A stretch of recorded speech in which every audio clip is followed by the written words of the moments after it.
দর্শক, আমি Arun Kumar Biswas, detective fiction writer. আপনাদের সবাইকে আমন্ত্রণ জানাচ্ছি ব্যাংক অফ নিবেদিত বই ভালোবাসি তোমারে অনুষ্ঠানে। আপনারা জানেন আমরা এই অনুষ্ঠানে বই নিয়ে আড্ডা দিই। আমাদের অতিথি তাদের লেখালেখি সম্বন্ধে বিভিন্ন বিষয়ে তুলে ধরেন এবং আমরা সেগুলো শুনে ঋদ্ধ হই। আমাদের এবারের পর্বে অতিথি হিসেবে পেয়েছি যাকে, তিনি একটি বিশ্ববিদ্যালয়ে পড়ান, বিভাগীয় প্রধান, মুক্তাশা দিনা চৌধুরী সুবর্ণা। সবচেয়ে বড় পরিচয়, তিনি কবি। আজকে আমরা তাকে কবি হিসেবে আমাদের অনুষ্ঠানে স্বাগত জানাই। কেমন আছেন আপনি? ভালো আছি, আপনি কেমন আছেন? আছি, মোটামুটি ভালোই আছি। আমরা শুরুতেই জানতে চাই আপনার কবিত্বের যাত্রা, অর্থাৎ কবি হয়ে ওঠার গল্প। লেখালেখি তো আসলে সেই ছোটবেলা থেকে কিছু কিছু লিখতাম, বাচ্চাদের কবিতাগুলো লিখতাম, স্কুলে লিখতাম। তো তারপর 11-12 সালের দিকে আমি আমার একটা ব্লগ সিরিয়াসলি লেখা শুরু করলেন? একটু সিরিয়াস হলাম আর কি, একটু সিরিয়াস হলাম। আর এরপর থেকে আর কি লিখছি। আমার একটা ব্লগ আছে ময়ূরাক্ষী, তো ওখানেই লিখে রাখি সব সময়। তো এবার মনে হলো যে আমার দুটো বই আছে, কবিতা সংকলন, তো 10টা করে কবিতা ও দুটো বই আছে। আর এবার একক কবিতার বইটা এই প্রথম আসলো আর কি। তাহলে আমার মনে হয় যে এবারের মেলাটা আপনার জন্য একটা বিশেষত্ব নিয়ে ধরা দিচ্ছে। হ্যাঁ, অবশ্যই আমার খুব ভালো লাগছে এবং এটার যে এতটা সারা জাগানো ইয়ে পাবে, তো সেটা আমার ধারণাতেই ছিল না। সবাই কবিতা ভালোবাসে, তাই দেখলাম যে সবাই পড়ছে এবং খুব ভালো প্রশংসা করছে, এটাই একটা পাওয়া। এবং আমি মনে করি একজন লেখক কিংবা কবির পক্ষে এই পাঠকদের থেকে যে ফিডব্যাক, এটা খুবই গুরুত্বপূর্ণ। এটা সবচেয়ে গুরুত্বপূর্ণ, খুবই, মানে এটাই সবচেয়ে গুরুত্বপূর্ণ। আসলে লেখালেখি কার জন্য? লেখালেখি তো পাঠকের জন্য। ঠিক, আমার নিজের মধ্যে যা আছে সবার মধ্যে দেয়া, এবং তাকে আমি কতটুকু দিতে পেরেছি, বোঝাতে পারলাম কিনা আমার মনের ভাবনাগুলো, এটাই সবচেয়ে বড়। আচ্ছা, আপনি একটি বিশ্ববিদ্যালয়ে পড়াচ্ছেন। আমার প্রশ্ন, একজন শিক্ষক হিসেবে আপনি আপনার ছাত্রদেরকে কিভাবে মানে বই পাঠে উদ্বুদ্ধ করার চেষ্টা করেন? আচ্ছা, আমাদের তো সবসময়ই ছাত্রদেরকে বই পাঠটাই আমাদের আসলে মেইন কনসার্ন থাকে, যে বই পড়তে হবে। সেটা এখন টেক্সট বুক হোক অথবা বাইরের বই হোক, যেই বই হোক, পড়ার মধ্যেই শিক্ষা। যতটুকু পড়বে, যতক্ষণ পড়বে, সেটাই তার মধ্যে থাকবে জ্ঞান আহরণ। ওই যে আমরা একটা কথা শুনে থাকি যে শুধুমাত্র জ্ঞানটাই আমার নিজের, আর এটাই আমি দিতে পারবো সবাইকে।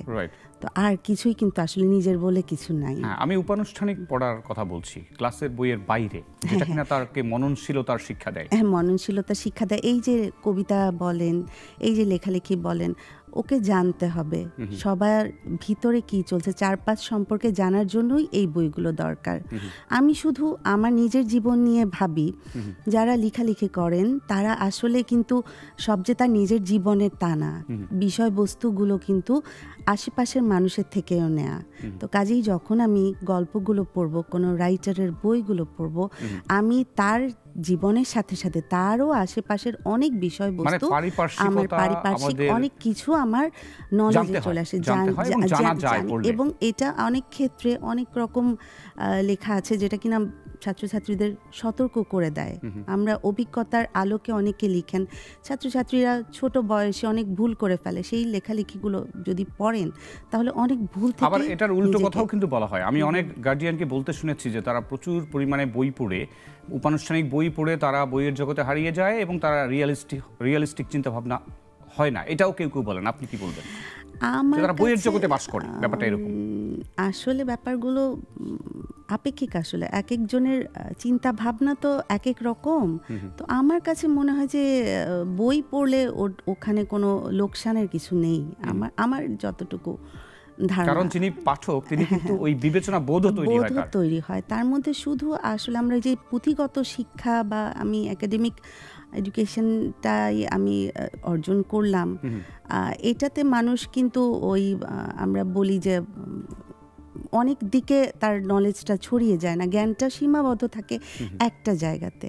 কিন্তু যখন মানুষ অনেক উপরে উঠতে চাবে তখন কিন্তু তার আর অনেক রকম জ্ঞানের দরকার হয়। সোশ্যালাইজেশন খুব দরকার। এবং আমি তো অনেক সময় ভাবি যে শুধু মেধাবী হওয়াটা এটা কোনো কাজের কথা নয়। যদি সে মননশীল না হয় তাহলে কিন্তু পরমত সহিষ্ণুতা তৈরি হবে। মেধাবীরাও যদি মননশীল হয় তাহলে তো সর্বে সর্বা, তাহলে ওর উপরে আর কিছুই নেই। আমি এনকারেজ করি মেধাবী যারা আছে আমার ক্লাসের সবাইকেই বলি যে তোমরা বই পড়ো। একটা এক্সাইটিং মোমেন্ট যে আপনার প্রথম বই, কবিতার বই বেরোচ্ছে, এটা আপনার সন্তানের মতো। একদম। আসলে সৃষ্টিশীল কাজে যারা থাকে তারা তো জানে যে প্রতিটা সৃষ্টি কতটা আনন্দ দেয়। এই যে কবিতা লেখা মানে হচ্ছে যে আমি আমার মনের ভাবটা প্রকাশ করতে পারলাম, প্রকাশ করতে পারার পর যে আনন্দ, আর প্রকাশ করতে না পারা পর্যন্ত যেই দমবন্ধ হওয়া যেই অনুভূতি, এটা আসলে যারা লেখালেখি করেন তারা জানেন। তো আসলে খুব আনন্দ। এবং সেজন্য কিন্তু ত্যাগেরও একটা ব্যাপার থাকে। আপনি দীর্ঘদিন ধরে যে কবিতাগুলো লিখছেন, ইনভেস্টমেন্ট অফ টাইম। অবশ্যই ত্যাগ। আমি তো বলি যে যারা লেখালেখি করেন তাদের অবসর বলে কিছু নাই, আমার কাছে তাই মনে হয়। কারণ সারাক্ষণ ভাবনাতে বিষয়বস্তু খোঁজাখুঁজি বা বিষয়বস্তু সারাক্ষণ মাথায় ঘুরতেই থাকে যে আমি এটা নিয়ে লিখবো, এবং সেটা যদি আমি তৎক্ষণাৎ লিখে না ফেলি তাহলে দেখা যায় যে পরে হারিয়ে যায়। আমার এমনও হয়েছে যে আমি শুয়ে পড়েছি কিন্তু হঠাৎ একটা ভাবনা এলো মাথায়, আমি না আমি যদি এখনই লিখে না রাখি তাহলে কাল এটা আমার এভাবে আসবে না, এই অনুভূতিটা আমার কাল আমি এভাবে পাবো না, হয়তো অন্যভাবে আসবে। আমি তখনই উঠে আবার লিখে ফেলি। তো আমার কাছে মনে হয় যে যারা এই সৃষ্টিশীল কাজের সাথে আছেন তাদের এই অভিযাত্রা চলমান থাকে। আমরা এবার একটু গোয়েন্দা সাহিত্য নিয়ে কথা বলতে চাই। আমরা যারা দেখছি যে তরুণ প্রজন্ম ডিটেকটিভ অ্যাডভেঞ্চার এবং গোয়েন্দা সাহিত্যের প্রতি বিশেষভাবে পক্ষপাত দেখাচ্ছে, তারা ভালোবাসছে পড়তেটা। আপনার অভিজ্ঞতা কি বলে? অবশ্যই আমার কাছে এখনকার বাচ্চারা, আমারও মেয়েরা আছে, তারা দেখি ডিটেকটিভ বইগুলোর দিকে তাদের ফ্যাসিনেশন সব থেকে বেশি। কেন জানি ওরা এখন এই মানে গতানুগতিক বই বা রোম্যান্টিক বই বলেন বা এই বইগুলোর চেয়ে তারা ডিটেকটিভ বইগুলোর দিকেই তারা কিনতে চায় বেশি। বইমেলায় যাই তারা গিয়ে এটাই খোঁজে যে আমি ডিটেকটিভ। হ্যাঁ, ডিটেকটিভ অলোকেশ রায় কে না চেনে, অবশ্যই চিনি, খুব ভালো লাগে। এবং আরেকটা মজার ব্যাপার কি জানেন, যে এই কফি আপনার সামনে রয়েছে দেখতে পাচ্ছেন, যে চা না কফি, আপনার কোন দিকে আপনার পক্ষপাত? চা বেশি খান নাকি কফি? আমি চা খাই। চা, কফির দিকে খুব একটা কেন নয়? কফিও খাই, চাটা বেশি ভালো লাগে আর কি। কালে ভদ্রে না, খাওয়া হয় রেগুলার, বাট ওই যে বললেন যে পছন্দ কোনটা বেশি, সেজন্য বললাম যে চা বেশি তারপর কফি, দুটোই। Very good. কিন্তু আমরা অনেক রাইটারকে জানি যে ওনারা কফিটা খুব পছন্দ করেন। আর্নেস্ট হেমিংওয়ের কথা বলতে পারি, উনি পড়তে লিখতে আড্ডা দিতে কফি খেতেন। কফি খেলে ব্রেইন কাজ করে খুব ভালো। বর্তমান প্রজন্ম আমরা কি ঠিক বাংলা সাহিত্যের যে গতিধারা কোন দিকে এগোচ্ছে? আপনি নিজেই তো একজন কবি এবং একজন শিক্ষক। আমি আসলে এখন যেটা বলবো আপনাকে সেটা হচ্ছে যে আমি খুব আশাবাদী। আমি খুব আশাবাদী। কেন আশাবাদী? কারণ এখন বইমেলাতে দেখছি সব নতুন নতুন লেখকরা, উদীয়মান লেখকরা সবাই বই বের করছে এবং ব্যাপক সাড়া পাচ্ছে।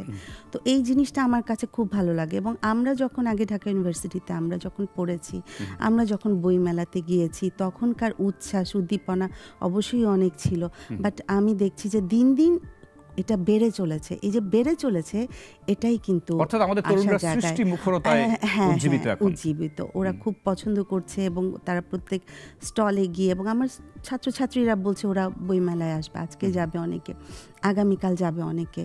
তো এই জিনিসটা আমার কাছে খুব ভালো লাগে যে বইমেলা এটা খুব ভালো। আর একুশে বইমেলা তো আমাদের একটা ঐতিহ্য, অস্তিত্বের একটি জায়গা অবশ্যই।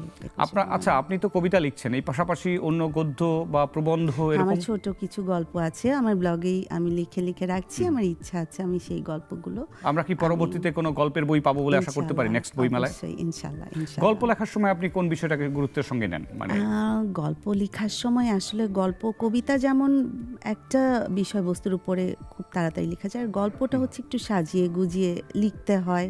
তো আমি একটা মানুষের জীবনে তো অনেক রকম ঘটনা থাকে, সেই ঘটনা দিয়ে তো খুব বেশি গল্প বা কবিতা আসে না। আমি সবসময় আশেপাশের বিষয়বস্তুগুলোকে নজরে আনি, যে এইখানে যখন যাকে দেখি তো ওই রকম জায়গা, যেমন আমার বাসায় যে সিকিউরিটি গার্ড আছে তাকেও আমি একটা বিষয়বস্তু মনে করি, তাদের জীবন, সেটা নিয়েও আমি একটা গল্প লিখেছি। এবং এভাবেই আমার মনে হয় সময়ের দর্পণ হয়ে ওঠে একটা সৃষ্টি। হ্যাঁ হ্যাঁ, আমার বাসায় যিনি হেল্পিং হ্যান্ড আছেন আমার, তাকে নিয়েও আমি গল্প লিখেছি। সেও আমাদের সমাজের অংশ। সেও আমাদের সমাজের অংশ। আচ্ছা, এবার আমরা একটা কবিতা শুনতে চাই, আপনার নতুন যে বইটি ময়ূরের ক্ষী, তার থেকে একটা কবিতা, দু লাইন শুনতে চাই। বলি, ছন্দের কবিতা আছে। ওকে, অসুবিধা নেই, আপনি আবার এখন হচ্ছে যে ছন্দ ছাড়া আধুনিক কবিতাগুলো যে হয়, দুই রকম। ছন্দের কবিতা ভালো লাগে, বাট ডেপথ বেশি আমার মনে হয়, আবেগ মথিত, সেখানে কিন্তু ছন্দ হারিয়ে যায়। ছন্দ আনতে গেলে সেখানে আমি আমার এবারের বই থেকে একটা ছন্দের কবিতা পড়ি, কারণ ছন্দের কবিতাগুলো অনেকেই আবার পছন্দ করে। এটা হচ্ছে তুমি তুমি তুমি। অনেক ভিড়ে সবার মাঝে জড়িয়ে ধরা, আদর করা, সারা জীবন পাশে থাকার ইচ্ছেতে ওই হাতটি ধরা। যে যাই ভাবুক না ভাই, আমার তাতে কি আসে যায়। তোমায় চাওয়া তোমায় পাওয়া আমার সীমা অতটুকুই। মানুষ ঘোরে বনে বাদারে, আমার ঘোড়া তোমায় ঘিরে। নাওয়া তুমি, খাওয়া তুমি, হারিয়ে যাই তোমার ভিড়ে।